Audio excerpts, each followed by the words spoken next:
The McKay interview is sponsored by the Geneva Centre for Security Policy, preparing leaders for new challenges in international security. Hello everyone, it's high summer and I'm in London, where this year, unusually, the parks and gardens are parched brown due to lack of rainfall. Apparently it's one of the driest May, June, July periods since records began. It always amuses me how both the British and the Swiss love statistics about their climate and weather. I have the privilege today to be in the company of one of Britain's most distinguished philanthropists, the information technology pioneer and businesswoman, Dame Stephanie, or Steve as she prefers to be called, Shirley. And we are recording this in the elegant surroundings of the Royal Overseas League, my club in the heart of London. Hello, Dame Steve. Thanks for making time for me and World Radio Switzerland today. It's an honour to meet you, and you'll have to tell me why you prefer to be called Steve rather than Shirley. Well, Michael, it's nice to meet you, and I do prefer to be called Steve because I date from the days when women really weren't expected to do anything serious in business. And when I was writing promotional literature, signing it with that double feminine of Stephanie Shirley, basically nobody replied to my letters at all. And so my dear husband of now 50 years, plus 60, he suggested that I use the family nickname of Steve. And if you write as Steve Shirley, I began to get some response to my letters. And I was through that door before anyone realised that he was a she. Okay, I'll call you Dame Steve, and I'm quite happy with that. Before my first question, you can imagine I've got a lot of questions. And for the benefit of World Radio Switzerland listeners at home and beyond who might not be familiar with your name, please allow me just to say a few important things about you. You're a companion of honour. That's a highly select group of, I think, 65 eminent persons chosen by the Sovereign, Queen Elizabeth, for their particular contribution to the arts, science and government. You're a Dame Commander of the British Empire, DBE. You're a Fellow of the Royal Academy of Engineering, a Fellow of the British Computer Society. You've been awarded the Freedom of the City of London. You're a former President of the British Computer Society. In 1962, you founded Freelance Programmers with a capital of only £6. Unbelievable. Amazing. And that company later became F1 or FI. Is it F1? FI. FI. Then Zansa, and is now part of the Sopra Steria Group. You've donated your successes more than £67 million. It's a lot of money to philanthropic causes. At 2013, BBC Woman's Hour named you as one of the 100 most powerful women in the United Kingdom, and in 2014, the Science Council named you as one of the top 100 practicing scientists in the UK. Now, I could go on and still not do credit to all your citations, but I hope we'll touch on them as we talk this afternoon. Dave Steve, here's my first question. You're one of those very fortunate Kindertransport child refugees, having been born in Germany in the early days of the Third Reich, who got out of Hitler's Germany before the Second World War started. Do you have any recollections from the age of 5 when you travelled as a refugee to England? That traumatic time is etched into my psyche, I think. But the things that I remember that you're hoping I'm going to talk about are actually all the childish things. I can only really remember losing my doll and finding it again later. I can remember the little boy that kept being sick in the room, and I think I could remember his name, Peter. Why on earth I should remember that? I can remember the occasional interruptions by uniformed guards because they were very officious. And, of course, I was petrified myself and clutching the hand of my 9-year-old sister. So it was a very traumatic time that has made a lot of difference to the whole of my life. The impact of childish trauma like that really means that I've learnt to cope with change. I arrived in England, went to new nationality, that didn't mean much to me then, new food, new language, new parents, because I went to very nice foster parents. I was very lucky. So everything was changed and different for me. And having dealt with that, I have learnt to cope with change. I now enjoy change, and that's been useful to me in my high-tech career. It's a very useful skill, because I've met people over the years who say you must embrace change. It was a lovely expression of 10, 15 years ago, and I always found it difficult to embrace change because it was kind of reassuring to know that the sun would always come up in the east and go down in the west. But let me ask you what your early years were like. As an 11 to 12-year-old at the end of the war, 1945-46, what happened to you? Well, I'd become a very serious child. I'd become very English. I wanted to be more English than the English. I'd refused to speak German and so had forgotten it all. But my father was working in the American Army of Occupation, and so I was spending my holidays in post-war Europe. And that, again, was something that was so horrendous, that brought the horrors of war really back home to me, because my childhood was very protected once I got to England. We were living in the Midlands of England, and although we had bombers go over every night, we were never actually bombed. And life had become very safe for me, and those foster parents, Guy and Ruby Smith, really... I'm their child in all but birth. But Germany post-war was... My father was working at the Nuremberg trials, and I could not believe what I was hearing at some of those trials. Nice, friendly-looking men in the dock with, even kindly eyes. You'd hear of things that they had been doing and were accused of and were found guilty of. It was... a salutary reminder that you cannot judge people by how they look. And I think that's a lesson well learned. I can imagine it's difficult for people even of my generation, born just after the war, to imagine what those days and times were like. What career opportunities opened up for you at the end of your school days? You've devoted your professional life to information technology. Why did it fascinate you so much? And tell me about those earlier pioneering days, because there couldn't have been many young women in computer technology in the 1950s in this country. Well, as a child, I'd always wanted to be a mathematician, and I'd had to change schools twice in order to be taught mathematics, because girls didn't do science in my generation. But once I left school, I did get a job as a sort of very junior mathematical clerk in a grand place, the Post Office Research Station, but soon discovered I did not really have it in me to contribute to the science of mathematics, however beautiful I found it. But luckily for me, computers came along, and so I was able to move into the Virgin computer field and really make a contribution at the social level, because my company started not just to make money. Well, in fact, it wasn't to make money at all.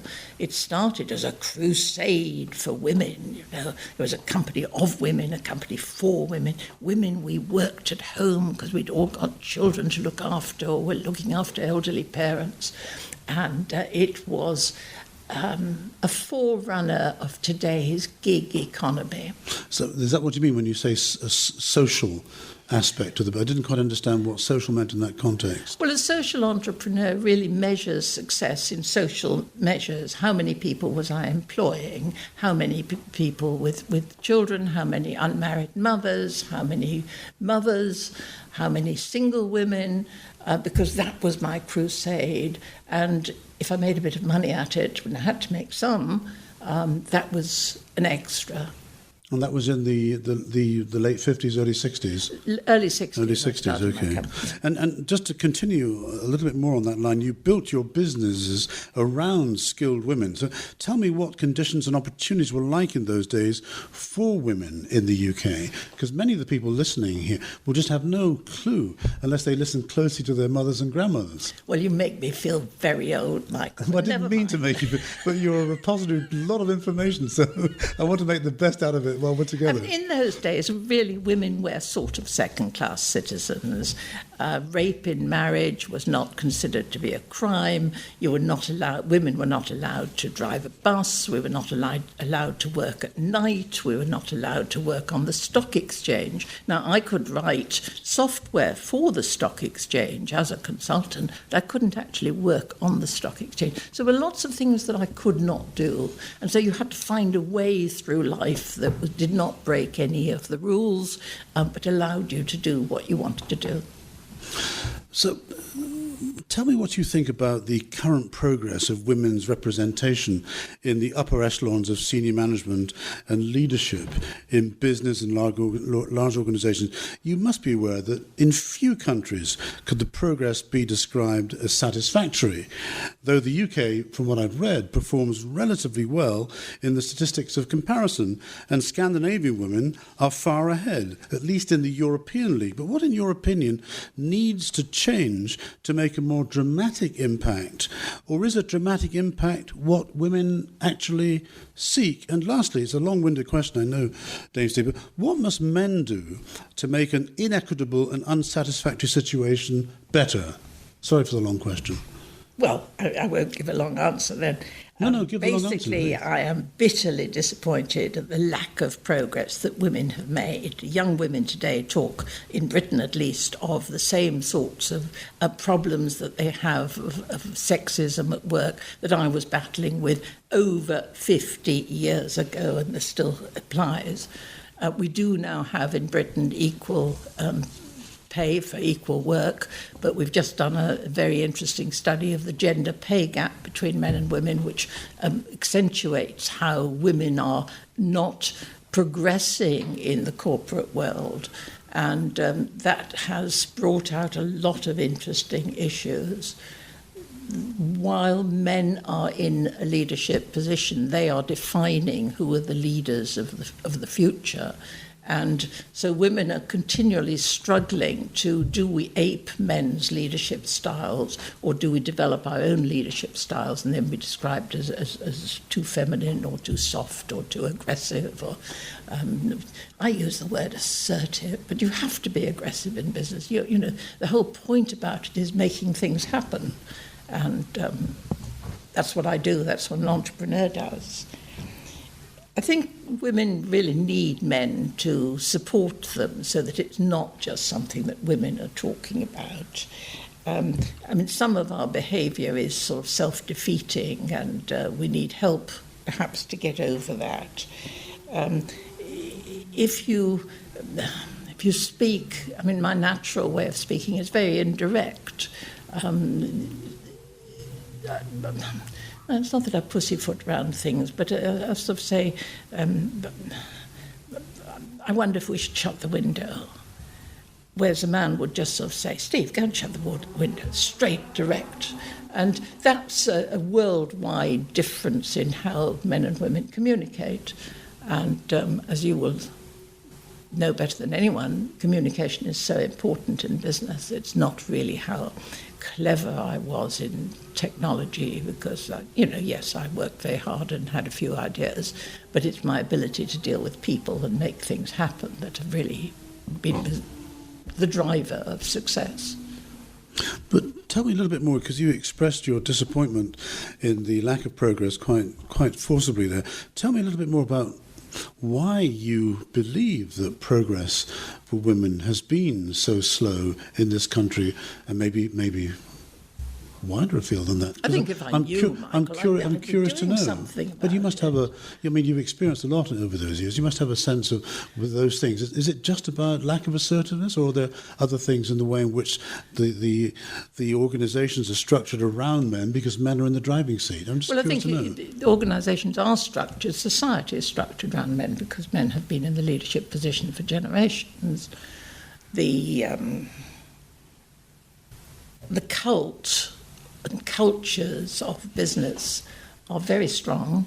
They last over a number of years, and it really requires generations to make things change. Now, the young women that have worked with me have quite a different approach to my generation. They accept that they are equal, they insist that they are allowed to do everything, and it ceases to be remarkable when a woman does achieve. That's how it should be. We need the right to be average. Most of us are average most of the time.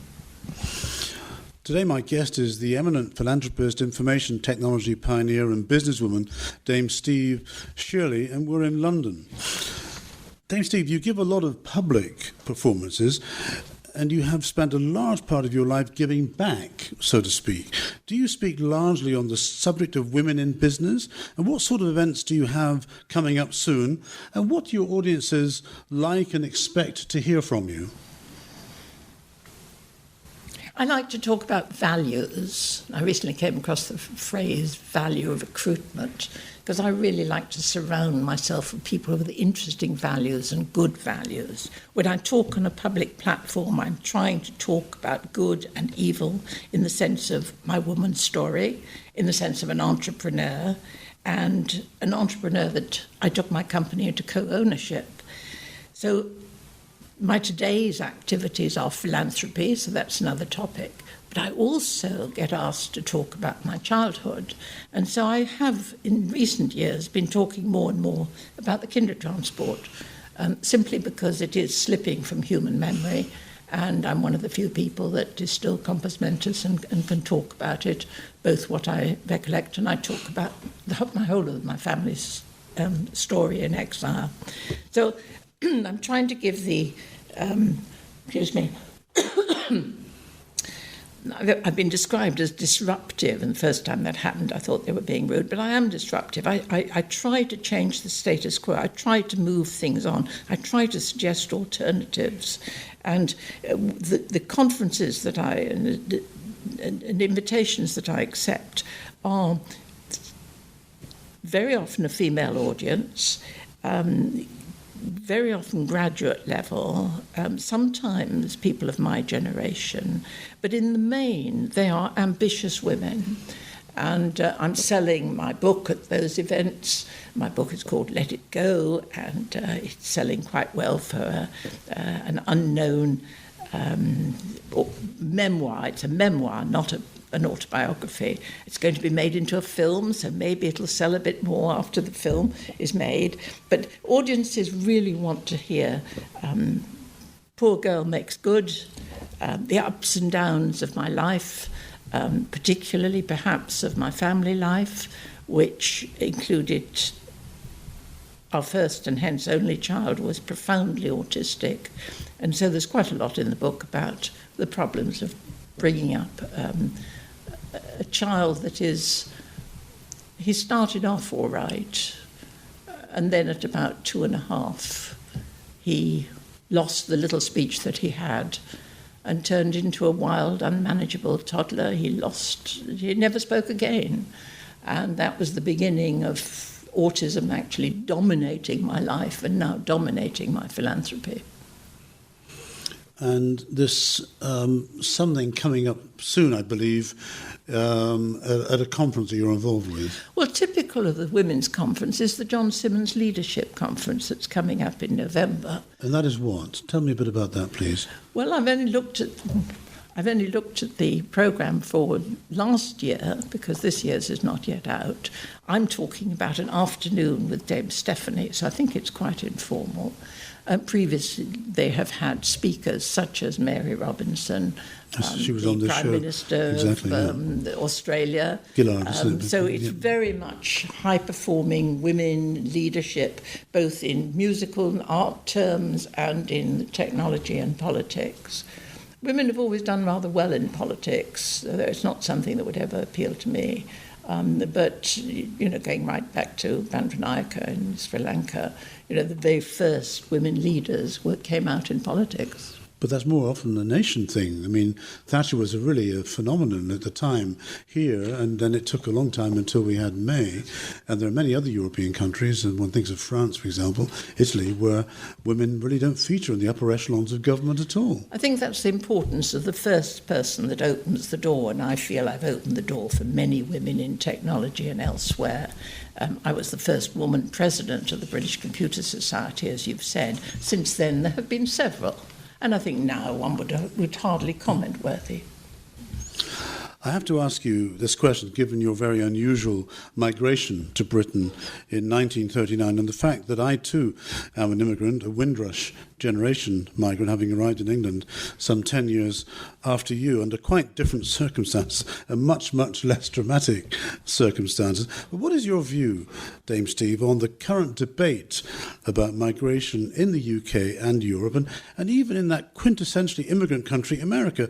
How would you characterise the hopes, the fears and the reality of the times we live in as far as immigration is concerned? I love my country, England, with a passion that perhaps only someone who has lost their human rights can feel. And yet, over the immigration issue, for the very first time, I am ashamed of the British approach to immigration. The history of immigration in this country is that we have contributed a great deal. I'm an entrepreneur, and I know that 7% of entrepreneurs are immigrants, and that's partly because of discrimination. It's partly because we can bring ideas from our previous country into our new culture, and it's partly because we have that ability to survive, which is very necessary in entrepreneurs.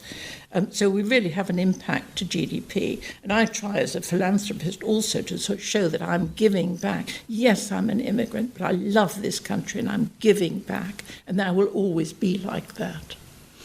Can I just change this up a little bit now? Go back to your professional life in information and computer technology, because I'm a bit of a...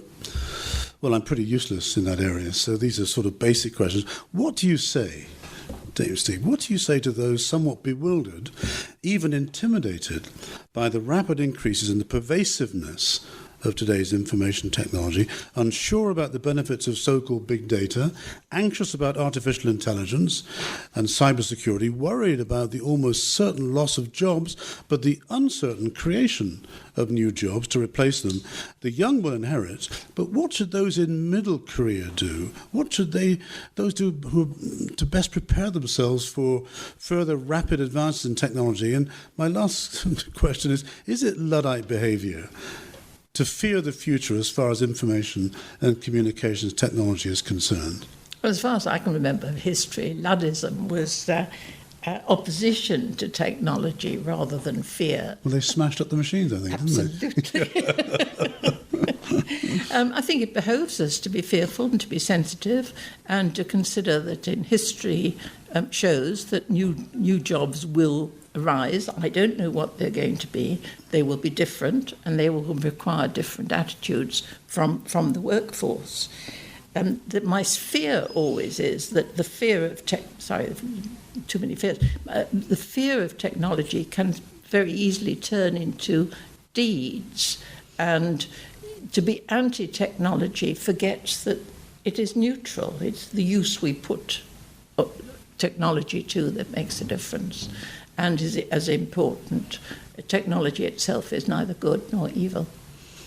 So it really is in the mind of the man or woman as to how they determine to use that new device. Well, this is the exciting thing about it. Yeah, I see. I mean, that's a reassuring way to try and put me at ease. You put your wealth and knowledge to the greater and better use of science, in particular medical science, in the study of autism and Asperger's syndrome. You just mentioned the situation regarding your son. You had strong and personal reasons for doing that. It's because of family. Dame Steve, what are you most proud of? And for those listening, especially those whose families have not been touched by autism or Asperger's, please tell me why these advances are so important. And I'm interested to know a little bit more about the research that's done into autism and Asperger's syndrome that you've affected. Well, autism has been around since about the 1940s, and yet we know very, very little about it. And so one of the things I'm proud of is having given some emphasis to trying to understand what autism is as distinct from what it looks like. I mean, I can recognise an autistic child the other side of the playground. We know that it's a brain disorder. We know that it's highly heritable, so about 80% of it comes from genetic influences. 20% of it is totally, utterly unknown. We haven't a clue what causes it. And it's a very perplexing disorder that goes from my son, who was violent, without speech, very poor quality of life despite what two loving parents tried to do, to bright people studying maths at Yale and being maybe a little bit odd, but more than just eccentric, still very vulnerable.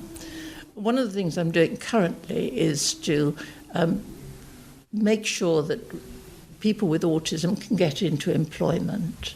They fail at every interview, so that's not the way to get them in. But once they're into the right jobs, they make excellent employees. They work well both as a consultant, self-employed, or in the corporate world.